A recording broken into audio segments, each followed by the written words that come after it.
তো গাইজ এখন আমরা স্ট্রিং এর কিছু এক্সারসাইজ করব। এখন পর্যন্ত আমরা স্ট্রিং সম্পর্কে অনেক কিছু জানছি।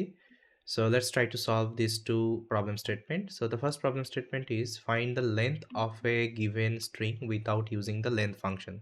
So আমাদের length function না ইউজ করে আমাদের একটা স্ট্রিং এর লেন্থ খুঁজে বের করতে হবে। ওকে, তার জন্য আমরা কিভাবে কোডটা করতে পারি। তো এখানে প্রথমত আমি একটা স্ট্রিং ইউজার থেকে ইনপুট নেব। So user will pass one input. এখানে আমি বলবো এন্টার স্ট্রিং। ওকে, তারপরে আমি কি করব, এখান থেকে আমি একটা ফর লুপ চালাবো, ফর আই ইন এস। ওকে, আপনারা হয়তো বা জানেন যে আমরা ফর লুপ দ্বারা ইটারেট করতে পারি। ওকে, কোনো একটা স্ট্রিং থেকে ক্যারেক্টার বাই ক্যারেক্টার। তো এখানে আমি একটা ভেরিয়েবল নেব যেটার নাম হচ্ছে কাউন্টার, যার ভ্যালু থাকবে ইনিশিয়ালি 0। তো প্রত্যেক লুপের পরে আমি জাস্ট কাউন্টারের ভ্যালুটাকে ইনক্রিজ করে দেবো 1 করে। সো এখানে আমি করব counter plus is equal to 1। ওকে, তারপরে আমরা এখানে ফাইনালি স্ট্রিং এর লেন্থটা প্রিন্ট করব। Print length of the string is count. ওকে, তো এখন আমরা একটু টেস্ট করে দেখি whether it's working or not. আমি এখানে এক্সিকিউট করলাম এবং এখানে বলতেছে enter a string। আমি লিখলাম my name is বাপ্পি। ওকে, এখন বলতেছে length of the string is 16। ওকে, আপনার চাইলে একটু মডিফাই করতে পারেন। আমি এখানে f string দিয়ে দিলাম, দিয়ে বললাম যে হচ্ছে you entered s। ওকে, তার মানে ইউজার যেটা দিয়েছিল সেটা আমি এখানে মানে দিতেছি, তারপরে আমি লেন্থ দেখাইতেছি। তারপরে আমি এখানে দিলাম যে মাই নেম ইজ বাপ্পি।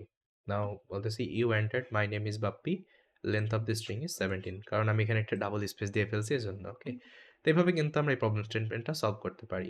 এখন দেখি আমরা নেক্সট প্রবলেম স্টেটমেন্টটা কিভাবে সলভ করতে পারি। এখানে বলতেছে extract the user name from a given email. তো এক্সাম্পল, সাপোজ আপনার কাছে একটা ইমেল অ্যাড্রেস আছে এমন, then the user name should be Bappi. তার মানে অ্যাট দ্য রেটের আগে যেগুলো আছে সেগুলো হচ্ছে আমাদের ইউজার নেম। ওকে, তো let's try to solve this problem statement. তো আমি কি করবো, ইউজার থেকে একটা ইনপুট নেব। আমি বলছি যে ভাই তুমি এখানে একটা আমাকে ইমেল দাও। Okay, email. So enter email. Okay, তো এখানে কি করব, আমি প্রথমত পজিশনটা বের করে নিব আমাদের ইউজার নেমে। সেজন্য আমি লিখবো যে ইমেল ডট, আমরা ইন্ডেক্স সম্পর্কে হয়তো বা পড়ছিলাম, আই থিঙ্ক রিমেম্বার। ইন্ডেক্সের কাজ কি, কোনো একটা ক্যারেক্টারের ইন্ডেক্স খুঁজে বের করা। ওকে, সাপোজ আমি দিলাম অ্যাট দ্য রেট এখানে। ওকে, অ্যাট দ্য রেট, কারণ কি আছে আমাদের ইমেল অ্যাড্রেসের অ্যাট দ্য রেট আছে, অ্যাট দ্য রেটের আগে যেগুলো আছে সেগুলো আমাদের হচ্ছে ইউজার নেম। তার মানে অ্যাট দ্য রেট দ্বারা ইন্ডেক্স খুঁজবো। ওকে, তো এটা হচ্ছে আমাদের পজিশন পেয়ে গেলাম। এখন আমরা কি করব, জাস্ট প্রিন্ট করে দিব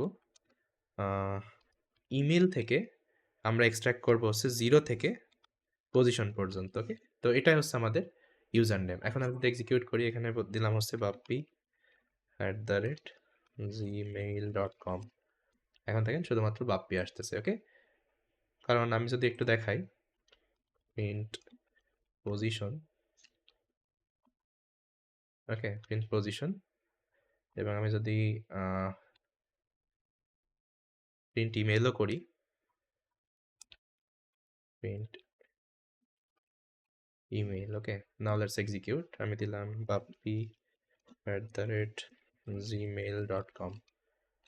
এখন দেখেন অ্যাট দ্য রেটের পজিশন হচ্ছে 5, 0 1 2 3 4 5। তাহলে আমি যাইতেছি 0 থেকে 5 পর্যন্ত, তার মানে আমি যাইতেছি এই পর্যন্ত, তার মানে বাপ্পি এক্সট্রাক্ট করতেছে এখান থেকে। ওকে, এটা হচ্ছে লজিক। এখন আপনারা যে কোনো ইমেল অ্যাড্রেস দিলে কিন্তু ওটা কি করবে, এখান থেকে পজিশনটা বের করে আপনাকে দিবে। ওকে, সরি, এখান থেকে ইউজার নেমটা বের করে আপনাকে দিবে। তো এই হচ্ছে আমাদের কিছু এক্সারসাইজ। আরও অনেক এক্সারসাইজ আপনারা প্র্যাকটিস করতে পারেন। So over the Google there are lots of example.